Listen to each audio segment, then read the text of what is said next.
Hey, welcome. So today we're going to dig into a really powerful sermon by Pastor Yun that gets right into one of life's toughest, most universal experiences, suffering. It asks a pretty hard question. Why do we all face hardship? And is it possible that it actually has a purpose? Let's get into it.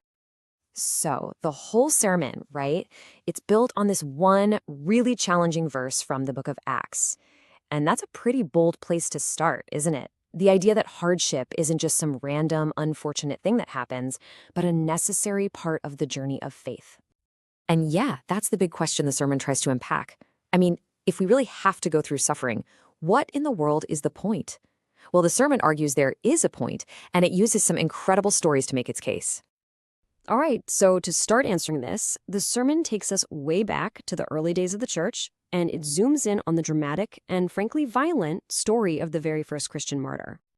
We're introduced to this guy, Stephen. He was a leader in the early church, and he was known for being full of wisdom and spirit. He spoke with such conviction that his opponents just couldn't argue with him. And, well, his faith really stirred up some serious trouble.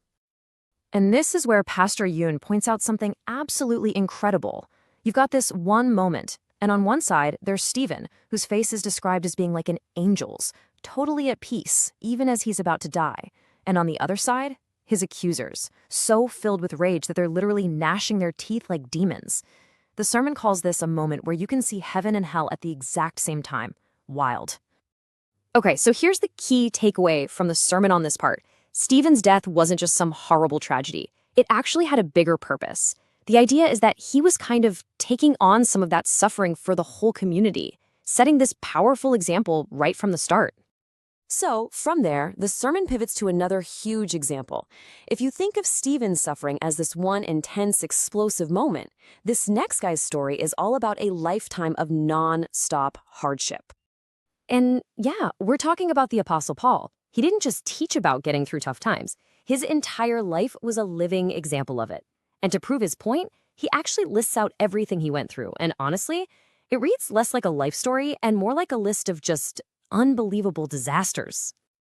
Just look at this list. It really shows you what Paul's mission cost him. It's almost hard to take in, right? Imprisoned, flogged, beaten, stoned, shipwrecked, and not just once, but over and over again. And the sermon's point is, this wasn't just a string of bad luck. It was the price he paid to push his message forward. Okay, so we've got these two really intense stories of suffering from the Bible. But, what's that got to do with us today? This next part of the sermon takes those stories and builds a really practical framework out of them. This is where the sermon really breaks it down into a practical, three-part framework for how we can process our own pain. It's all about reframing suffering, not as this pointless, awful thing, but as something that can actually be understood and even used for good. So, first up, purpose. The idea here is that when you're going through something tough, say a chronic illness or maybe some kind of injustice at work, and you handle it with grace and patience, none of that is wasted. That endurance you show, it becomes this incredible source of strength for the people around you who are watching. All right, number 2 is all about action. And when he says redemption, what he means is actively stepping into someone else's pain. Bearing their burdens. It could be listening for hours when you're totally exhausted, or forgiving someone who doesn't deserve it. And the sermon is super clear on this. That kind of love, it costs you something. It's a daily choice to put someone else first. And the third point, this one might be the toughest one to wrap your head around. Rejoicing.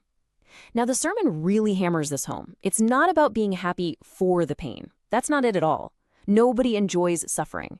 It's about finding joy in what comes out of it, in knowing that going through it is producing something valuable, like perseverance, a stronger character, and what the Bible calls an eternal weight of glory.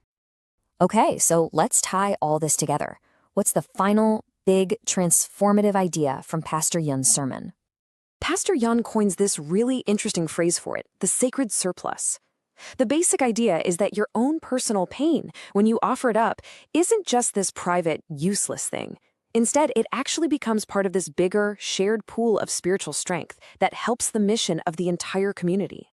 And really, this is the sermon's bottom line, the ultimate promise. It's what the whole message has been building up to. That your deepest struggles, the things that you feel like might just break you, can be redeemed and used for something so much bigger than yourself. They're not just for nothing. So in the end, this sermon leaves us with this one last thing to chew on. This idea of seeing hardship not as a curse, but as a sacred privilege. I mean, that's a total 180 from how we usually think, right? What would actually change if we saw our struggles not as interruptions to our lives, but as a core part of our purpose? It's definitely a challenging idea to sit with. Thanks for sticking with us for this one.